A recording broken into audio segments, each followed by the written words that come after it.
Cool na laruan, mga kakaibang decorations tulad ng tutubi, scorpion at gagamba. Sino mag-aakalang ang lahat ng nagagandahang display na ito gawa pala sa basura? Ang mga yan, obra ng junk art artist mula Baliwag, Bulacan na si Brian Joseph Trinidad. Nabuong kanyang mga obra maestra gamit ang mga lumang payong, bote, mga sirang electric fan, mga bombilya at iba pang patapon ng mga basura. 3 taon nang nakakaraan ang mahiligan daw niya ang pagre-recycle at paglikha ng art piece gamit ang basura. Gawa siya sa mouse, gawa siya sa lumang kotseng laruan, mga screen, ito gawa siya sa, ito kinuha ko sa headset. Ito ang aking obra. Ang tawag ko dito is Black Widow, gawa siya sa mga basura. Ang inspiration ko po is yung talagang makatulong tayo sa environment na maging malinis.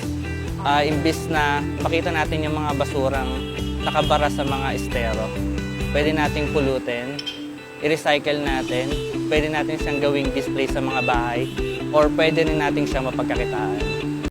Ang kahangahangang Environment Army na si Trinidad ang tinatampok sa Enviral Thursday na bahagi ng programa ng DNR Central Luzon para mapangalagaan at maprotektahan ang kalikasan.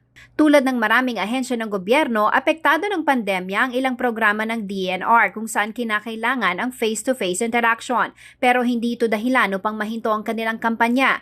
Kaya naman gamit ang social media, naglunsad ng iba't ibang content na very informative ang DNR Central Luzon.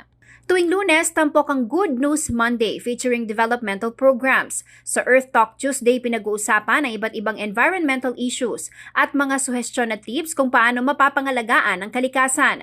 Wild and Alive naman tuwing Wednesday kung saan itinatampok ang iba't ibang trivia tungkol sa kalikasan at iba't ibang hayop. At ang Enviral Thursday. Ayon kay Don Guevara, Chief ng Regional Public Affairs Office ng DNR Region 3, mula Lunes hanggang Miyerkules, marami nang matututunan ng publiko. Kaya pagdating ng Huwebes, oras na para kumilos ang bawat isa at gumawa ng pagbabago upang mailigtas ang ating kapaligiran. Yung Enviral Thursday natin dyan, pinipicture natin dito yung mga vlogs, no? Mga video clips ng ating mga netizen, no? Sa rehiyon. Ang aming objective lang dito is sama-sama natin, no, na pagtulungan, no, na pangalagaan, no, linisin actually yung ating environment, no, yung ating mga ilog, no, sama-sama nating protektahan, no. Kasi kami talaga diyan sa DNR, aminado kami na hindi namin kaya lahat 'yan, no. So talaga we are making or creating an army of environmental warriors.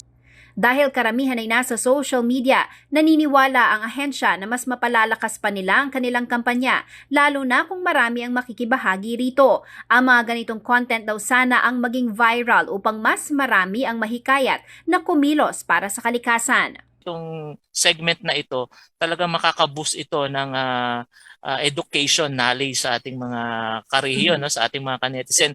Kasi pag na-educate na natin sila, that's the time na meron na silang understanding at susunod na doon yung action, yung pagkilos nila.